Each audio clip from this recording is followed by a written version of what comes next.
What's up, family? My name is Ice Touch, and I'd like to welcome each and every one of you to Chilling with the Diaspora. I named this series Our Sisters, really because I wanted to shout out all the women in our lives in the diaspora. May they be our mothers, our sisters, our lovers, our daughters. As African, we know how much they mean to us. Episode 1, Big Deal. Our guest today represents Naija, Nigeria all day, and was born and raised in Canada. She'll get into how she's able to navigate in Canada with a Naija flag on her back. Now let's get into her African experience. Welcome to Chilling with the Diaspora with Ice Touch. Karibu kwa ushirikiano wa diaspora na Ice Touch. Ẹ káàbọ̀ sí ọ̀rọ̀ àwọn aráàlú òkè pẹ̀lú Ice Touch. Way Malamundeko na a Chilling with the Diaspora elongo na Ice Touch. Akwaba, Enuanom, Yembrefie, Ice Touch, Tasapa, Diaspora, Yentie. Barkanmu da wannan lokaci inda muke shakatawa da jama'ar mu da ke ƙetare tare da Ice Touch. Malam Chilling with the Diaspora, Lonely Ice Touch. Ndị be anyị ekele m unu. Ndị nọ na obodo Igbo, ana m ekele m unu. Aha m bụ Ice Touch. Sanbonani, siyanamukela with Chilling with the Diaspora with Ice Touch.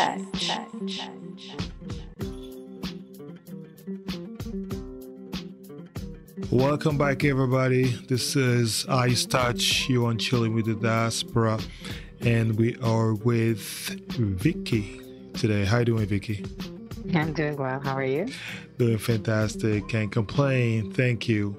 So first things first, let's tell the world, who are you? What are you? What's your life about? Okay. So, government name Victoria Abimbola Agogome Ekwenuke.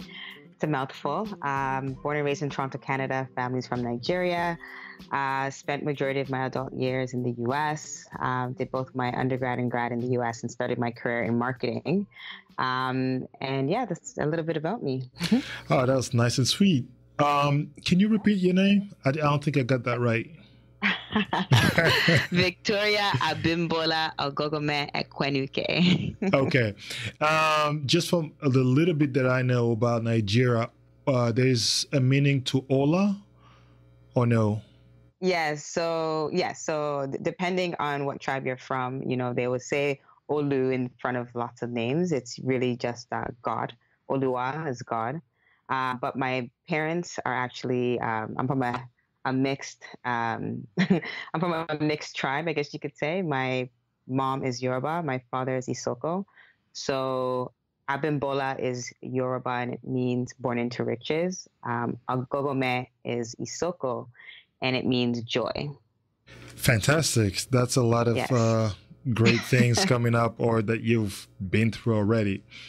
Let's get into it. You're from Nigeria. Can you think of the time that you were super duper proud of being Nigerian or representing Nigeria? Just any random story or anything you could share with us?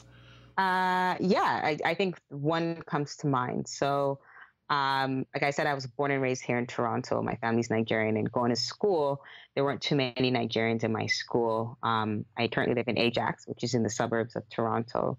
And when we would bring snacks and stuff like that to school, sometimes I'd have to explain to all my friends what certain things were. Okay. And that gets a little bit uncomfortable, or even explaining to them some of our food and some of our traditions gets very uncomfortable as a little kid. So growing up as a little kid, I don't think I was the proudest. I mean, I was proud. I knew where I came from, but it was something very uncomfortable in the classroom. When I became a teenager, there was a contest called Miss Nigeria of Canada, and my auntie enrolled me in it, and I got picked to be in it. And I was amongst, my cousins. I had a few cousins that were females, And I was amongst other girls that were like me who were raised, whether they were born or brought to Toronto at a young age. But we were all together and we competed in this competition. But most importantly, we were together and we were able to share our experiences living in Toronto, whether you were in the suburbs or in Toronto or in Brampton, very similar stories. So I think that was probably the very first time I stood proud to wear like a sash that, you know, with the Naija flag and everything. Yeah, I was amongst my people and we stood up, we performed, we did a lot of things, and we were in front of a crowd. And there was a lot of things that pertained to our culture during this pageant that we were teaching the public about. So I was very proud to teach the public about my culture. That's interesting. And another question that comes to mind, actually. So I guess you are a minority in a school. Did people ever, what's the word I'm looking for here? Any stereotype at that age? I'm not talking about the regular stereotype that we know, but at that age, was it just curiosity, or was it just you having to fight stereotype at a young age? I think so. I wasn't the only Black person in my school, at least not for most. There was a time that I was the only Black person in my school. I went to a school in Belleville for 2 years where my brother and myself, we were the only Black people. And that's a different experience. But I would talk about the experience I had here in Ajax, where I went to a multicultural school. There weren't many Nigerians. There was us, there was maybe a Ghanaian person, there was tons of Caribbean people. And I would say that the Africans faced a different prejudice than maybe the Caribbeans. Obviously, we were a little bit more darker in complexion, and I felt as though we were looked down upon more so from, we were almost looked at as primitive when I was growing up. Like I felt as though if names were ever called, it was like names such as monkey. However, let me just preface. Yeah, but as children, right? As children, like, so I don't think it was done as maliciously. I will say that growing up in Ajax, you know, racism wasn't as blatant as it is now as we're adults. So, you know, the school was diverse. There was other Black people like me. However, if I had to pick one thing or one prejudice, I would say that, you know, myself and maybe my brothers, we were looked at maybe a little bit differently because we were darker than everybody else.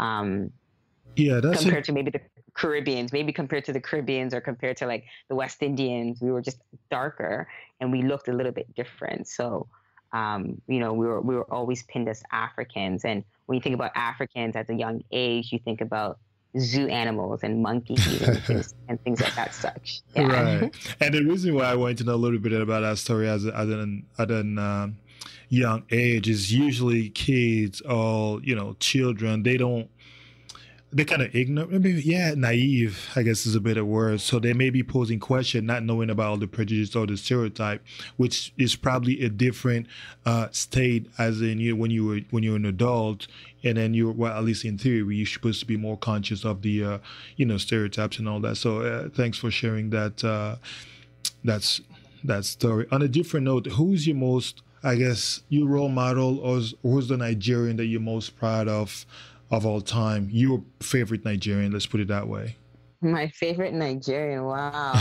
That's that's a tough question. My favorite Nigerian, you know what? This is going to sound really sappy, but this is the first person that came to mind. I would say my father. Oh, that's dope. Yeah, I would say my father just because, and my mom too as well, but knowing a little bit more about my father's history, you know, he went at a young age. So my parents were married in Nigeria, and my father wanted a better life for himself and my mom. And he left Nigeria. And I remember he was leaving to go to like Italy or Germany. I can't remember. He went there and things didn't work out well for him. So he had to come back, and he was very embarrassed. And he came back to his hometown, but he had to like hide at his uncle's house because everyone thought that he was going away to do some big and impressive things or a big impressive job in Germany or abroad, and it didn't work out for him. But that didn't make him stop. He kept on pushing forward, and he got like a inside tip from somebody about, you know, the government of Canada giving out jobs and education and all that good stuff. And mind you, my parents are educated in Nigeria, but my dad went on a limb. So just left everything, went to Canada, as probably most, you know, most immigrants do.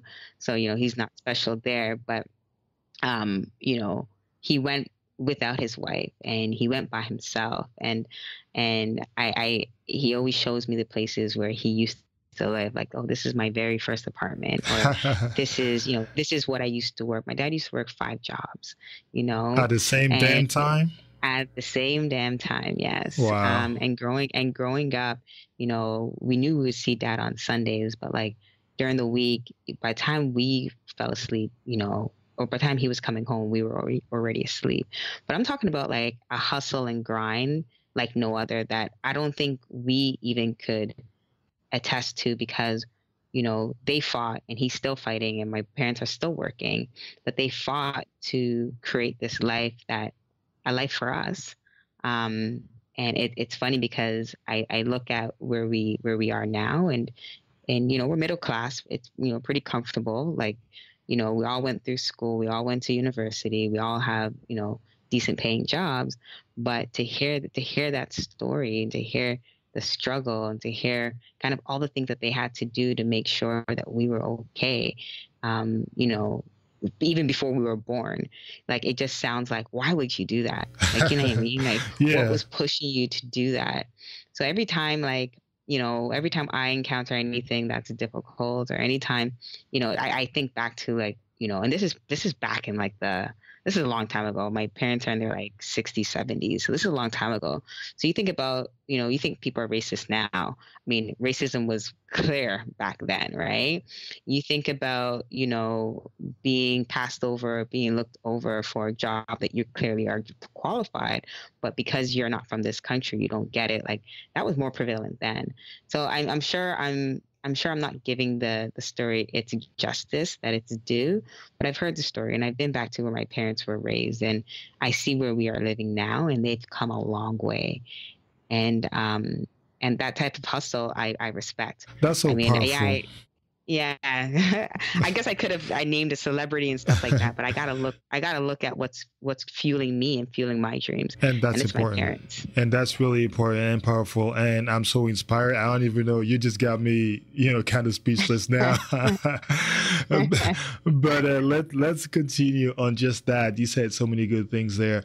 Let's just step back a little bit and go back. You mentioned that your dad went back home after you know, being so successful going to Europe in the first place. But have you been to Nigeria, and when and how was it, if you have? Yeah. So I go back. I was actually supposed to go back last month, but couldn't. My dad just came back last week. But the last time I was there, I actually went. So I went actually a few times. So one time in particular, I went for a medical mission, which was pretty dope. And then the last time I went, I actually went with my parents, which I would say by far was one of the best trips I've ever gone on. Let me just stop you there. Yeah, sure. I just really want to know, when was the first time do you remember? Well, yeah, I guess how old were you when you first went to Nigeria? Oh, the first time I went to Nigeria was in 2008, I think. So tell me about it. So girls straight out of the street of Toronto or wherever in the state you were coming from, touch down in, where did you touch down? Lagos. So how was that first, you know, the plane coming down, you know, opening the door, working out? Yes. Okay, so I went by myself, but I was meeting some people there, and my auntie was flying like a week after. So I didn't know. Obviously, I have uncles that I know and aunts that are there. So there's people who I've spoken to on the phone several times that were going to come pick me up, and I know them, but I have never met them. So my experience was, I'll be honest, I didn't have any expectations. I remember being on the flight, and I remember sitting beside this guy. He was clearly from Naija. He asked me, I had an iPod shuffle, and I was listening to my music, and he asked if he could share it with me. And so I gave him, it was a weird question, but I was like, okay, whatever. This is my Naija brother and we'll share. So I gave him one of my head. I didn't give him the 2 earpieces, but I gave him 1 earpiece. And I thought maybe he just wanted to listen for like a couple minutes, not a big deal. I mean, literally an hour. The whole flight? Let me tell you something. An hour went by. So I flew direct from Atlanta to Lagos. An hour went by and I'm trying to sleep, and the guy was jamming to my music so much that the earpiece was falling out of my own ear. Okay. Right. And I thought this was the weirdest thing ever. But to make a long story short, I woke up and I was like, you know what, brother, here, just keep it. And he kept it for the entire flight. And it literally, like, as we were walking out of the plane, for some reason, a part of me was like, I want to see if he's going to give me back my iPod Shuffle. Right. He gave it back, like, as we exited off the plane. And I thought that was the weirdest thing ever. But he actually helped me. I needed to make a phone call. And obviously, I didn't have the chip. Yep. Either the local chip to put in my phone as of yet. So he helped me. I made the call on his phone to call my parents that I've landed. But that was probably my first experience. I came out of the airport, saw my uncle, and I was immediately excited. Like, I was like, the sand is red. It's dusty. People, hecklers outside, Okada. It was packed. It was like New York City, but like, with brothers and sisters all over. With brothers and sisters all over, but pre-industrial. Like, it was cool. I was excited, immediately excited. Immediately. I felt like I was at home. At home? Really? I felt like I was at home. No, I felt at ease. Okay. I swear to God, I felt at ease. And then I'm just going to switch gears real quick. So you mentioned that you felt like you were at home. Are you able to move back and you leave there? You know, if you were to get the right opportunities, is something that, you know, is a sexy idea or not quite? Absolutely. There was a time that I was considering relocating out there, and I do have some friends that have relocated from here to there, or from the U.S. to Nigeria. So it is something that is in the back of my mind, and if the opportunity presents itself, I do think that I could see myself living out there. Absolutely. Good to know. So you were born and raised in Toronto, Canada. How was that experience from a Nigerian standpoint in terms of, you know, mixing up the different culture, the traditional Canadian, the African, and the Nigerian? I know you spent some time in the States, but yeah, just curious to know how is it, you know, if you have someone in, you know, say India listening to us now and thinking of coming over here and then, you know, bringing their family over, or just share that with us so we could get a sense of it. I think in Canada, it's a little bit different from the U.S. I spent 13 years in the U.S. and most of my adult years. So I'll talk about both briefly. But in Canada, growing up, I think it's great. If I had children, I would raise my children here. It's great in the sense that it truly is multi-ethnic and it is diverse. Extremely diverse. So I talk about, you know, bringing rice and stew. I was joking, but rice and stew for lunch, you know, and asking the teacher to warm it up in the microwave can be very embarrassing because it smells different, it looks different, as opposed to your bologna and cheese sandwich. But you wouldn't be the only one. If an Indian person was there, they might bring their ethnic food. If a Chinese person is there, they may bring their ethnic food. I mean, you're literally, as a child, you're sitting in a room with people who look drastically different from you. And it's not just everybody that looks the same. Most people look different. And I think that's a good thing because the way the Canadian system teaches you, it's like, you know, and I was raised in a class where majority of us were first generation, right? So our parents were from somewhere else. The way they teach you is you are from where your parents are from. So they would make us draw these coat of arms. And, you know, I remember thinking, what the hell's a coat of arms? They're like, well, on one side you put your father's flag and on the other side you put your mother's flag. I'm like, well, what if they come from the same place? They're like, well, you put the flags on both sides, but then you dig a little bit deeper into their family history and figure out where they're from. And that was taught in school. So we go back home and we start asking our parents questions like, Mom, where are you guys from? You know, okay, Nigeria, but we're in Nigeria. Okay, I find out my dad's from, you know, Delta State. My mom's from Lagos. I'm like, okay, so how far is that? okay, do you guys speak the same language? Oh, because you guys are different tribes. Like, so these are things that you learn as a children. But I feel as though if your parents are not the ones piloting it from home, which most of the times that's not the case, especially in African households. At least I think it gets piloted from the schools, right? They want kids to know and be proud of where they're from, and I think that's a good thing. And how's that different from in the south US, of the border? Yep. Yeah, so in the US, as children, I'm not exactly sure because I wasn't raised there as a child, but as an adult, if I really had to be honest and frank and guess, I don't think that's the way it is, because I would go there. So when I first moved to the US, they're like, where are you from? I'm like, Nigeria. Because in Canada, when people say where you're from, you say where your parents are from. You say Nigeria, you wouldn't say Canada, right? Very, very, because people are like, Canada, everyone's from Canada, but where are you really from? So when I moved to the US, everyone's like, where are you from? I'm like, Nigeria. And they're like, oh, so you came all the way from Nigeria to get here? Like, when did you fly in? I'm like, no, I came from Canada. And they're like, well, Canada. So how did that happen? And I'm like, well, born and raised in Toronto, Canada. And I'm like, oh, okay. So then people are like, well, why don't you just say that? So then I started saying that, but then people are like, where are you really from? And I'm like, yeah, I'm Nigeria. And they're like, well, yeah, you sound a little bit different and you look a little bit different. So, and even besides that, growing up in the US with a different culture, everything really is black and white there. Literally?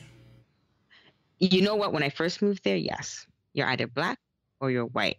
And the little in-betweens, like the Naija, the Chinese, the Indians, like they're speckles. I don't know if that's the case now. I doubt that's the case now. But when I first moved, that's what I acknowledged. Now I think obviously there's more of a mixture. And I think eventually, maybe not in our lifetime, everyone's going to look like a mixed race. But when I first moved, it was black or white, and it's like you pick a side, and that's pretty much what it was. You actually touched on something that I want to, step back and talk about. You mentioned the fact that obviously born and raised here. When you get asked where you from, you would say Nigeria. But it's just on a personal note. I'm always kind of, I don't know if I should say surprised or you rubs me the wrong. Just something when you meet a black person, 100% black, you ask them where they're from, they tell you Canada, and then you ask, yeah, well, where are you really from? They'll be like, well, I'm from here, but my parents are from so and so. So I'm just curious to know, what is your obviously I know what your answer is in terms of your own experience, but how do you feel when you come across a sister who obviously looks like they're from either the Caribbean or Africa, but they tell you, no, I'm from here, but my parents, what I'm saying? I feel like there's basically a divide between my parents is them, Africa, say for example, and I'm from here. What are your feelings, or what are your thoughts around that? You know what? I've had this discussion before with other friends, and I think there's two different ways you could think about it, right? The one way, which a lot of people allude to, is, oh, they're being very, not malicious, but very, very, they're being very direct with where they're coming from, almost trying to distance themselves from their culture. So they want to be seen as Canadians, and that's it, which is, could be frowned upon. Okay. And that's not how I identify myself, obviously, but there's people who just want to be, okay, I'm born and raised here. I don't identify with Africa or the Caribbean. I am Canadian as they come, and that's it. And that's fine. That's them. Then there's people who say, okay, I'm from so and so such and such place, but I'm from here, but my parents are from X, Y, and Z. And I don't know if it's actually done in the same sense as the previous example. It may just be done that way because they're preconditioned to say it that way, where it's like, oh, they used to say Africa, or they used to say Nigeria, but then people are like, okay, so you were born there? And then they're like, then they have to now explain themselves, well, I'm actually born here, but I identify as Nigerian. So to just kind of cut that out of the way, some people may just say, oh, I was born here, but my parents were born in Nigeria. You know what I mean? Just to get that out of the way. That's an interesting topic. Yeah, I do think, it's like they're just trying to keep things simple, so that they say that, or they're actually trying to be very, very specific, and almost distancing themselves from their actual true cultures. So it really depends. It really depends.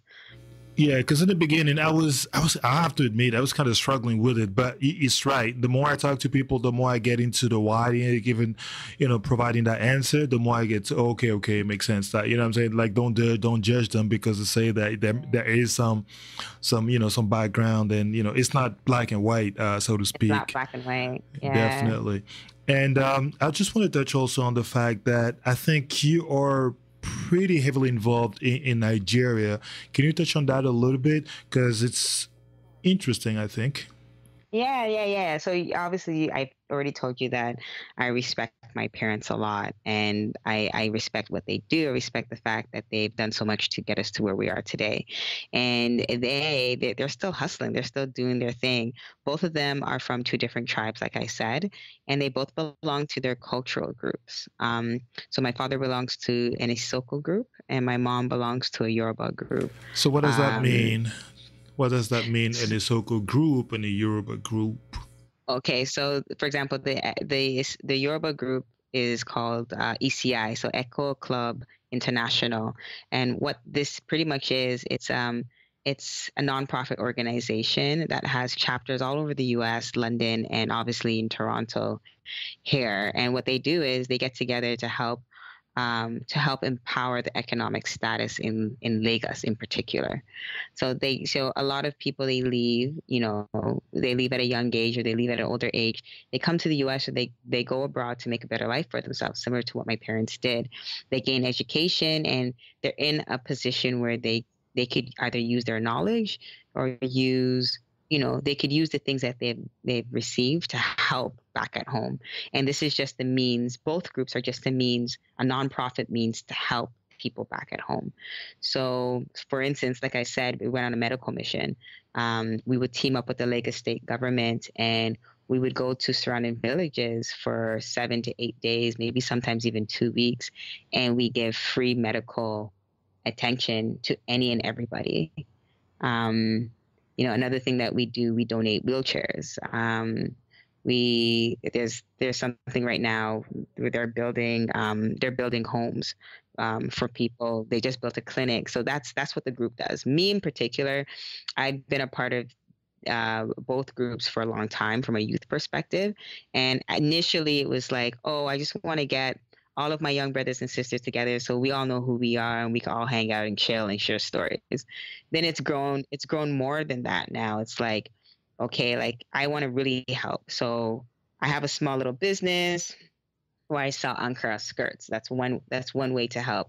And there's a lady back at home, back in Nigeria, that helps me sew the stuff. She's a single mother, and I pay her like literally all up front for her to, help me sew clothes.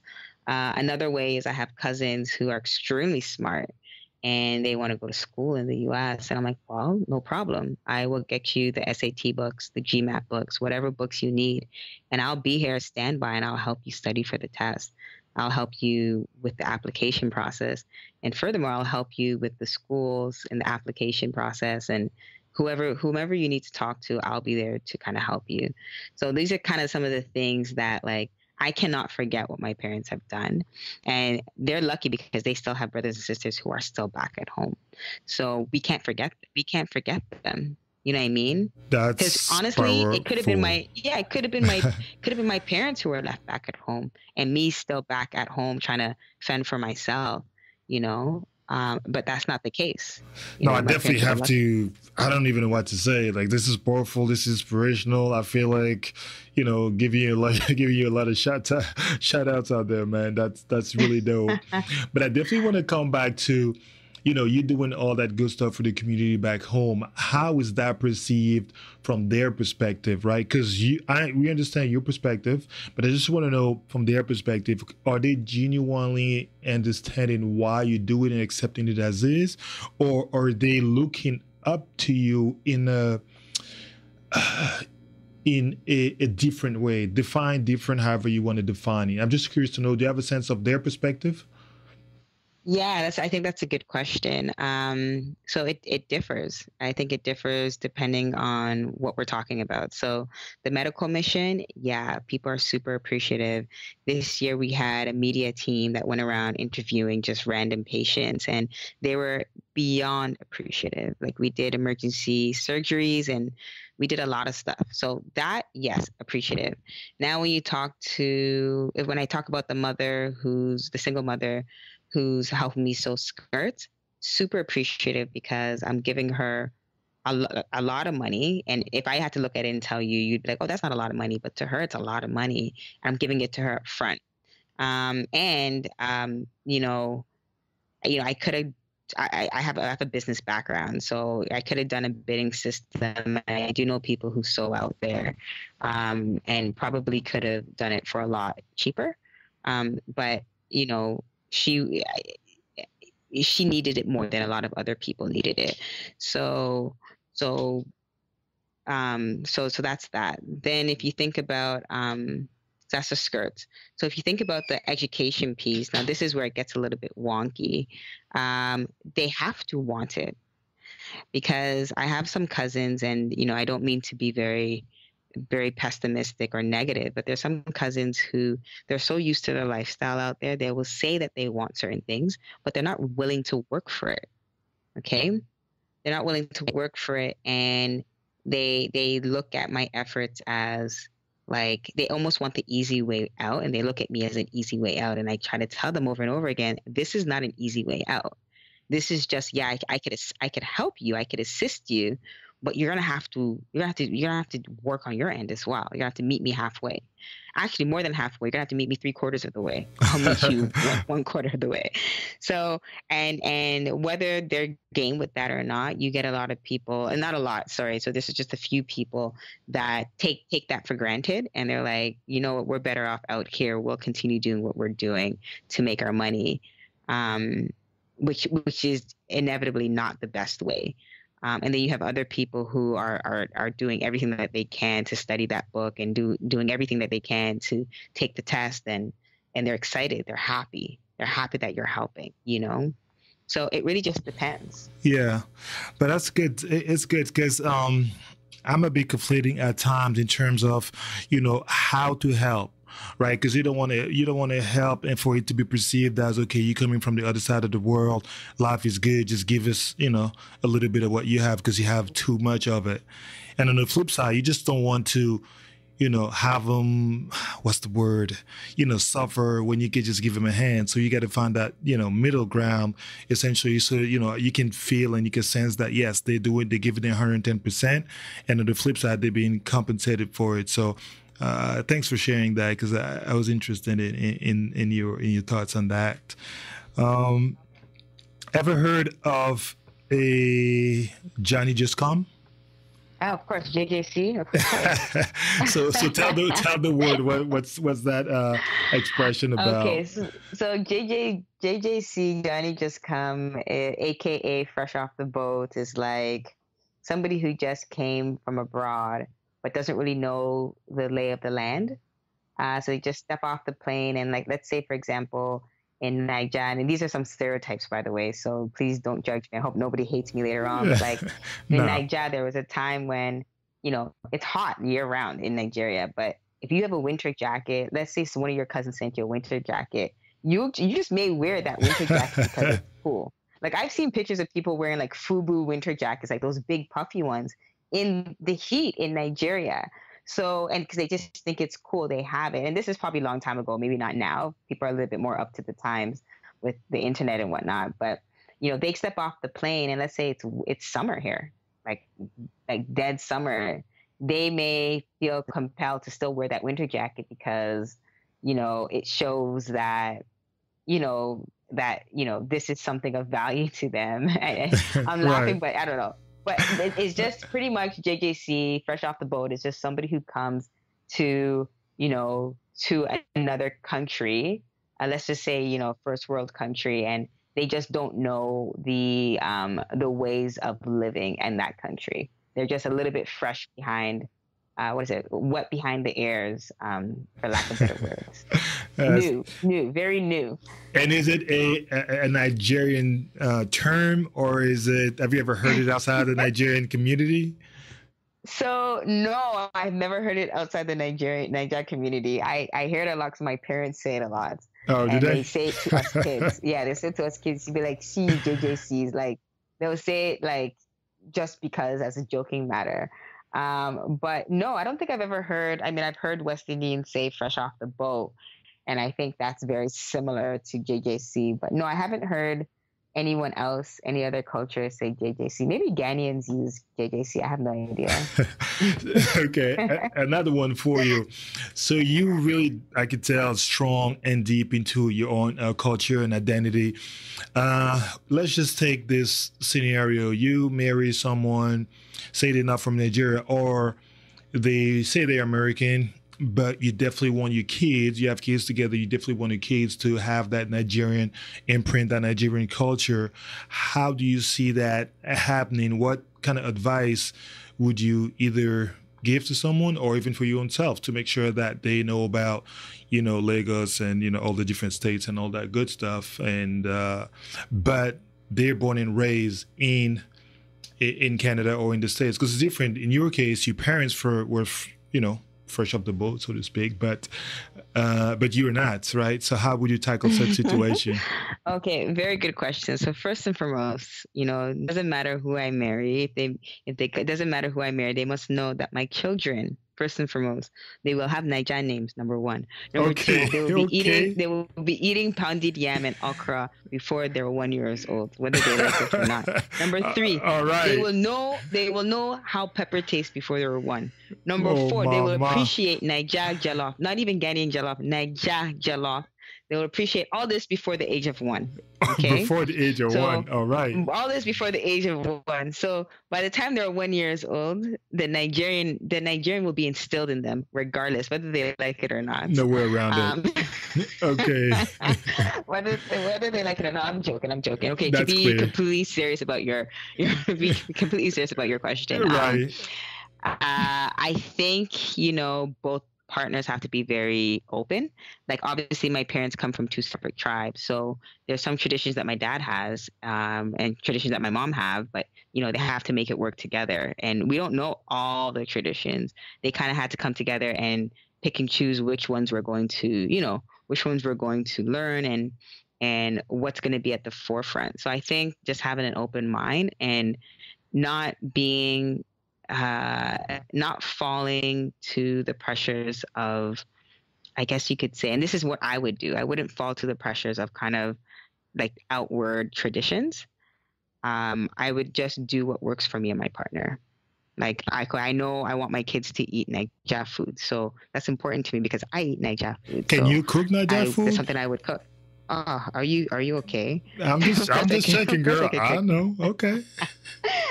Just checking. I can definitely cook Naija food. I mean, agusi soup, ogbono, beans, plantain, eforiri, you name it. I can cook it all. So what's your favorite actually? What's your favorite Nigerian? Oh, maybe let's just pick one from the mom's side and one from dad's side. What would be your favorite number one, top down, hands down? Let's just say, this is tough, man. This is really tough. Just pick one. You have no other options. You just have someone in front of you asking, okay, I just want one. Just, right off okay, top. so you know what? This is not going to give it any justice because there's so many, but beans and plantain. Regular beans? Gari sprinkled on top. Most people don't do the gari sprinkled on top. Me, I do the gari sprinkled on top. Okay. Me, that by far probably is one of my favorites, I would say. Okay. Yeah. And you touched on something that I'm curious about. What's the big deal about Nigerian versus Ghanaian jollof? Like, there's this big fight. Tell us about it. Yeah, it's different. So I mean, I'm not the historian here, so please don't quote me, but I know that there's some history between Ghanaians and Nigerians, and Ghanaians coming to Nigeria back in the days and like stealing jobs and this and that, and Nigerians kicking them out of the country. But on the low, to be honest, Ghana apparently is very progressive country. A lot of great things happening there. But in terms of the rice is cooked very differently. The jollof rice in Ghana versus Nigeria, very different. And I didn't realize this. So when you're in Canada and you have French fries, right? You could have poutines, you could have fries with like seasoning on it, but French fries are French fries, right? So you have fries here, you have fries in the UK, they should kind of taste the same. But when you talk about jollof rice, you would think that it should be the same across countries, but it isn't. The Naija rice, the Naija jollof is just the way it's prepared. It's like, it's like art. It sure is. I don't doubt it. It's like art. And you know what? It's a very serious matter. Like when there's weddings and parties, it's very serious. And the taste, it's like when you take a bite, it's like there's a party in your mouth. Okay, you know what? Enough. I got the idea. Okay, you gonna get me almost starving out here, man.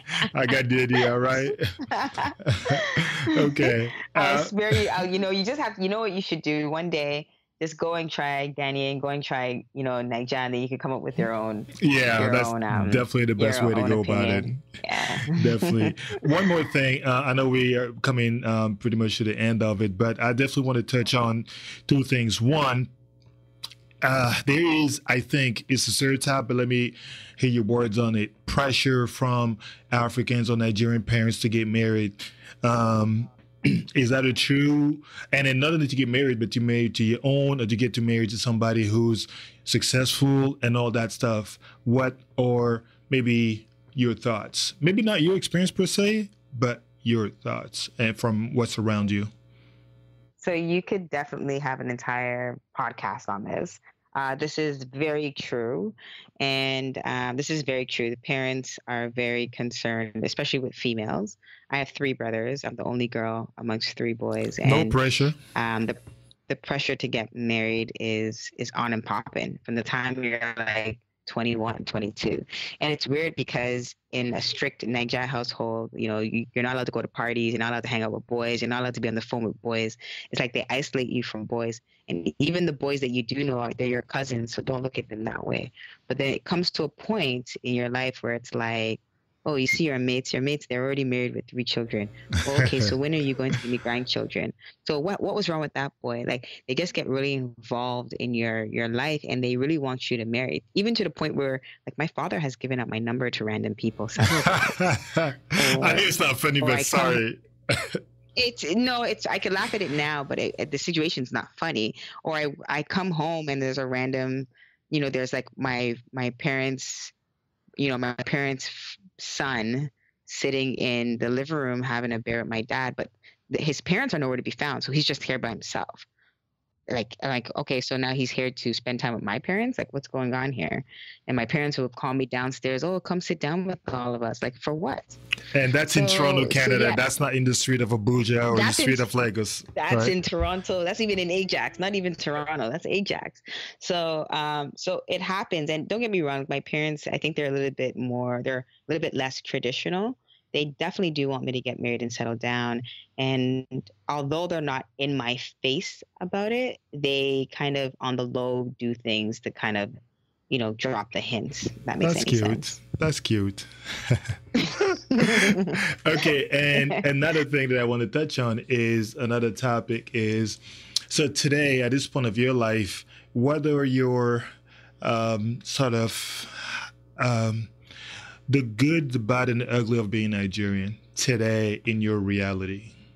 I don't want to talk about stereotype. You touched on that and all that stuff, but if you can think of, maybe an example, and I'm just, food for thought. An example could be Nigeria is really popping now in terms of economy, or there's, in Houston, Texas, because I know Houston a lot, there's a big community. So when you go to Houston, whatever it is that you feel, wow, this is a great time to be Nigerian, or this is a great time to change Nigeria, you know what I'm saying? Or the Nigerian community overseas, anything you can think of now.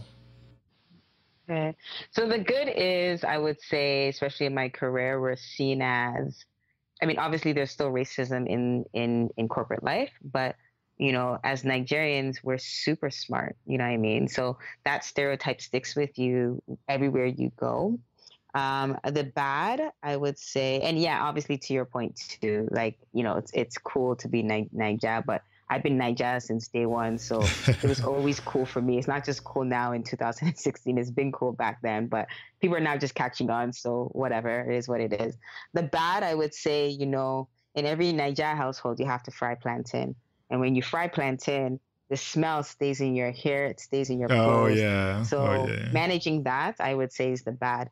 The ugly, I would say the ugly is, you know, Naija has a bad rep for scamming people. So sometimes when you say, oh, I'm Nigerian, you know, and you might get into a conversation about money, like I think immediately people are kind of like, okay, right. The tone changes. People immediately are like, so you want to email transfer the money to me? I'm like, yeah, I'm giving you money. Don't you want money? And like, nobody really trusts you at that point. So I would say, yeah, that's the good, the bad, and the ugly, really. Right. Okay. Well, thanks very much for really coming to the end of it, and appreciate your time. This was really fun and really, really insightful for all of us. I just going to ask you to close this off by sending a shout out to all people from Nigeria in actually both languages. You mentioned Yoruba and what was the other one? Isoko. And I don't speak any of them. I don't speak any of them very well. So I'm not freestyle. You know what? I will just say it in English. Well, you know, shout out to my Naija people. Stay well. God bless. In Jesus' name, amen. Holla. It's your girl. Not even pidgin, nothing? I don't want to disgrace myself. This is national podcast, national internet. Okay. I don't want to disgrace myself. Let me just keep it classy.